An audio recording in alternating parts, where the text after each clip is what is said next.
क्या मैं साल भर स्कूल में शांति से नहीं रह सकता? ये सब मेरे साथ ही क्यों होता है? हाय एवरीवन, मेरा नाम एड है। मैं 16 साल का हूँ और असली जिंदगी में खुद को सुपरमैन की तरह छिपाकर नहीं रख सकते। मैंने ये खुद ट्राई किया था। खुद अपना कराटे कंपटीशन खराब करने के बाद हाल ही में मेरा नए स्कूल में ट्रांसफर हुआ था। इसकी वजह से मेरा स्पोर्ट्स में करियर बनाने का सपना चकनाचूर हो गया था। क्लासमेट्स के साथ मेरे रिश्ते खराब हो गए थे और शायद मेरा फ्यूचर भी बर्बाद हो चुका था। स्कूल साइकोलॉजिस्ट ने कहा था कि मुझे एंगर इश्यूज है। She was probably right because I couldn't explain even to myself why I hadn't stopped after my opponent had fallen on the tatami and hadn't got up again.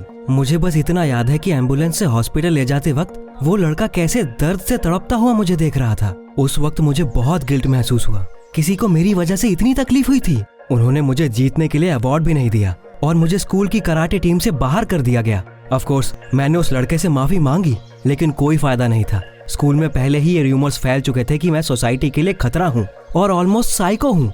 लोग मुझसे डरने लगे थे, लेकिन सबसे बुरा ये था कि मुझे भी खुद से डर लगने लगा था। जो कुछ भी हुआ था मैं उससे बाहर नहीं निकल पा रहा था और मैं अपने आप से बस यही प्रॉमिस कर सकता था कि वापस कभी वैसा कुछ नहीं करूंगा। मेरे पेरेंट्स ने सजेस्ट किया कि उस नाइटमेयर से निकलने का बस एक ही तरीका है, किसी नए स्कूल में ट्रांसफर लेना जहाँ किसी को इस बारे में ना पता हो कि मैंने क्या किया था। I would stay there for a while, look around and maybe try for another team. मैं तैयार हो गया, लेकिन मैंने फौरन ये डिसाइड कर लिया था कि अब से मैं कोई फाइट नहीं करूंगा। बस बहुत हुआ। मैं बाकी सब की तरह बस पढ़ाई करने वाला था।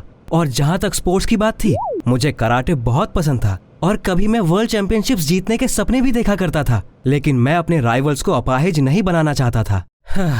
एनीवेज, इस तरह स्कूल का चैंपियन, कराटे में 6th डैन और मेरे जैसा एथलेटिक लड़का क्लासरूम में पीछे बैठने वाला शांत शर्मीले नर्ड में बदल गया। मैं इन चेंजेस से बहुत सेटिस्फाइड था। None of my classmates cared about the new guy hunching over a book in the corner. Well, कुछ हट्टे-कट्टे लड़कों को छोड़कर जो हमेशा मुझे परेशान करते रहते थे। स्कूल का अनऑफिशियल लीडर डेनिस मुझे सबसे ज्यादा तंग करता था। उसने एक अजीब आदत भी सीख ली थी। वो हमेशा मेरी डेस्क के सामने बैठ जाता था और मेरा कॉलर पकड़कर मुझे बताता था कि वो कितना कूल है और उसके कंपैरिजन में मैं कितना बड़ा लूजर हूँ। वैसे डेनिस को ये एहसास नहीं था कि उसकी इस हरकत से मुझे अपनी वो इमेज बनाने में काफी हेल्प मिली जो मैं बनाना चाहता था। उसकी वजह से ज्यादातर लोगों को ये यकीन हो गया था कि मुझ में कुछ भी इंटरेस्टिंग नहीं है और वो मुझे अकेला छोड़ देते थे। मैं अब अपना बहुत सारा टाइम लाइब्रेरी में बिताता था और वो सारी चीजें पढ़ता था जो ट्रेनिंग की वजह से छूट गई थी। और कुछ ही महीनों में अपनी कड़ी मेहनत की वजह से मैं टॉप 20 स्टूडेंट्स में से एक बन गया था। हाई स्कूल का मेरा लास्ट ईयर शायद ऐसा ही बीता होता,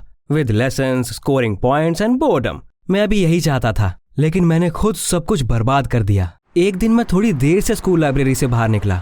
मेरी बस पहले ही जा चुकी थी, लेकिन मौसम अच्छा था, इसलिए मैंने अपने पेरेंट्स को कॉल नहीं किया और चलते हुए घर जाने लगा। पार्क से गुजरते वक्त मैंने देखा कि पेड़ों के बीच कुछ अजीब चल रहा था। वहाँ 3 हाई स्कूल स्टूडेंट्स ने एक पेड़ के पास मेरी क्लासमेट को रोक रखा था। वो बहुत डरी हुई थी।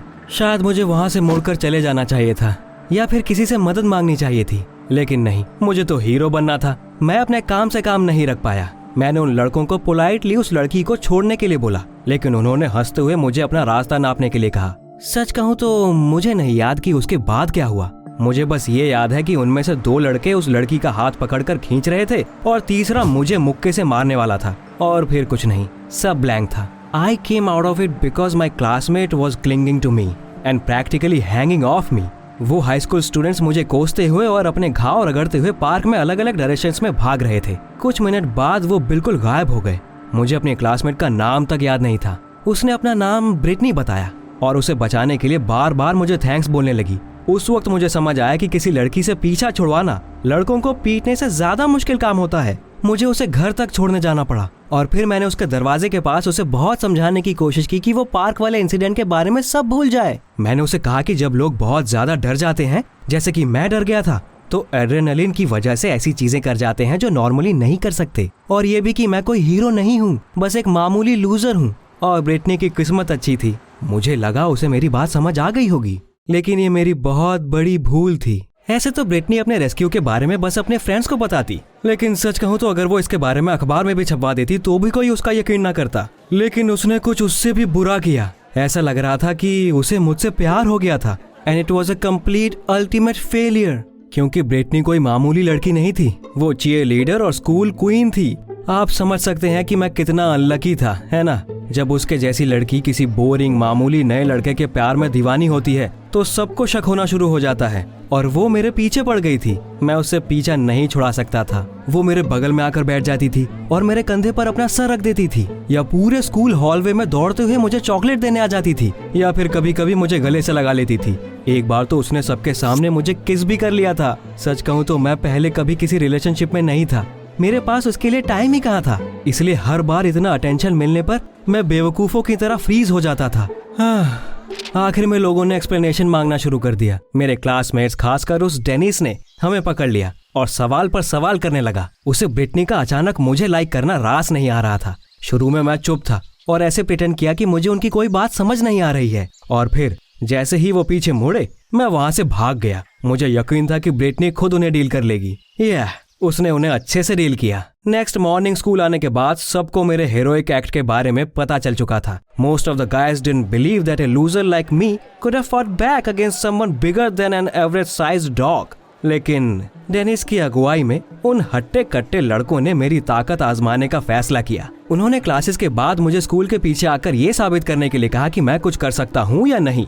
हमेशा की तरह डेनिस बड़ी बड़ी बातें कर रहा था और सबको अच्छे से डिस्क्राइब करके बता रहा था कि वो मेरा कितना बुरा हाल करने वाला है। क्लासेस के बाद ब्रिटनी खींचते हुए मुझे उस जगह ले आई जहाँ फाइट होने वाली थी। वहाँ मेरी फ्यूचर विक्ट्री या लॉस का फैसला होने वाला था, लेकिन मुझे पहले से पता था कि मुझे क्या करना है। स्कूल में ऐसी लड़ाई लड़कर पॉपुलैरिटी पाना मेरे गोल्स का हिस्सा नहीं था। मैंने हारने का फैसला कर लिया था, या यूँ कहें तो मैं लड़ने ही नहीं वाला था। मैंने उन लड़कों के पास जाकर साफ साफ बोल दिया कि ब्रिटनी वो सारी बातें अपने मन से बोल रही है। मैंने किसी की पिटाई नहीं की, और ये भी कि मैं एक कमजोर और लूजर इंसान हूँ और मुझे लड़ना नहीं आता, और मुझे चेहरे पर चोट लगने से बहुत डर लगता है क्योंकि मैंने अभी अभी नए ग्लासेस लिए थे। मेरे पुराने कोच इसे टेक्निकल लॉस कहते। मैंने लड़ाई शुरू होने से पहले ही हार मान ली थी, और इसकी वजह से लोगों ने मेरा मजाक उड़ाया और ब्रिटनी भी गुस्से में चीखने लगी। जहाँ तक मेरी बात थी, ये मेरी सच्ची जीत थी। मुझे इस बात से कोई फर्क नहीं पड़ता कि लोग मेरे बारे में क्या सोचते हैं। मैं बस अकेला रहना चाहता था। But I underestimated Brittany's cunning. उस वक्त मुझे रियलाइज हुआ कि घायल शेरनी सचमुच बहुत खतरनाक होती है और कहीं ज्यादा चोट पहुंचाती है। मुझे कोई आइडिया नहीं है उसे मेरी पर्सनल फाइल कहाँ से मिली, या फिर उसने पुराने स्कूल में मेरी लाइफ के बारे में इन्फॉर्मेशन कैसे निकाली। मैं बस दुनिया की फिक्र छोड़कर अपनी पढ़ाई में लगा हुआ था और इस बात से खुश था कि फाइनली लोगों ने मुझ पर ध्यान देना बंद कर दिया है। और फिर मेरे टेक्निकल लॉस के एक हफ्ते बाद अचानक पूरा स्कूल मेरे कॉम्पिटिशन्स की तस्वीरों से ढका पड़ा था, with medals, cups and a beaming coach in the background. मेरा नाइटमेयर वापस मेरी लाइफ में आ चुका था। अब किसी को यकीन नहीं था कि मैं कोई लूजर हूँ। Moreover the local karate coach cornered me almost aggressively. उन्होंने कहा कि मैंने अपनी सक्सेस के बारे में क्यों नहीं बताया। कंपटीशन इतना नजदीक आ गया था और उनके पास बस एक पार्टिसिपेंट था जिस पर उन्हें कुछ खास भरोसा नहीं था, और वो था डेनिस।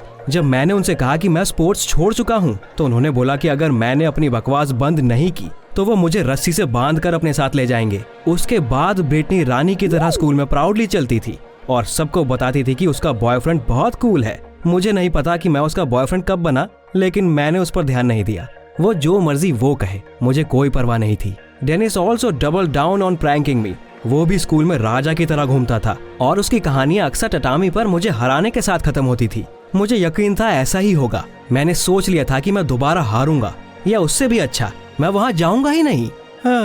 शायद मेरी शक्ल से पता चल गया था कि मैं क्या सोच रहा हूँ, क्योंकि कंपटीशन वाले दिन कोच, ब्रिटनी और डेनिस मुझ पर कड़ी नजर रखे थे और हर जगह मुझे फॉलो कर रहे थे। आखिर में मुझे हार मानकर लड़ने के लिए आना पड़ा, लेकिन मुझे अंत तक यकीन था कि मैं किसी को चोट पहुंचाए बिना ग्रेसफुली हार सकता हूं। लेकिन मुझे ये नहीं पता था कि डेनिस बस अपना मुंह चलाना जानता है। पहले ही पंच में वो तटामी पर ढेर हो गया और दोबारा नहीं उठा। सीरियसली, हमने अभी स्टार्ट भी नहीं किया था। हॉल में सभी लोग खड़े होकर सीटियां बजाने लगे, चिल्लाने लगे, मेरी जीत का जश्न मनाने लगे। कोच ने भी सीटी बजाई और मैं बहुत डर गया था। सच में मुझे पता था कि कुछ बुरा नहीं हुआ, but I could still only see that dude from the last competition and his face as he was being taken away in an ambulance. मैंने अवार्ड और कॉन्ग्रेचुलेशंस का वेट नहीं किया और वहां से भागकर अपने रूम में छिप गया। उसके बाद वो भयानक इंसिडेंट मेरे दिमाग में घूमने लगा, इसीलिए मैं स्पोर्ट्स छोड़ना चाहता था। मुझे डर था कि हिस्ट्री खुद को वापस रिपीट करेगी, और ऐसा ही हुआ। शाम को मैंने अपना फोन ऑफ कर दिया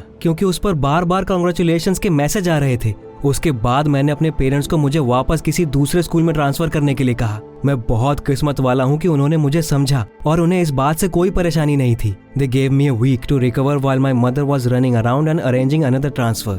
इस तरह मैं वापस नया लड़का बन गया और क्लास के बैग में टेक्स्ट बुक के पीछे छिप गया। I firmly promised myself to lay low this time। अगर ऊपर से आसमान भी गिर जाता तो भी इस बार मैं शांत रहने वाला था, लेकिन मैं खुद से झूठ बोल रहा था। एक बार स्कूल के पीछे कुछ लड़के एक बच्चे को बुली कर रहे थे और मैं फिर से उसे छोड़कर आगे नहीं बढ़ पाया। History repeated itself once more, लेकिन इस बार मेरे पास भागने की कोई जगह नहीं बची थी। अब मैं एक साइकोलॉजिस्ट के पास जाकर अपने गुस्से पर कंट्रोल करना सीख रहा हूँ। And I keep playing sports although I have successfully been refusing to join any clubs so far। मैं पहले अपना ट्रीटमेंट और स्कूल खत्म करना चाहता हूँ। और जो सबसे जरूरी चीज मुझे पता चली है वो ये कि आप खुद से कितना भी झूठ बोल सकते हैं और दूसरों से भाग सकते हैं, लेकिन अपने आप से भागना इम्पॉसिबल है।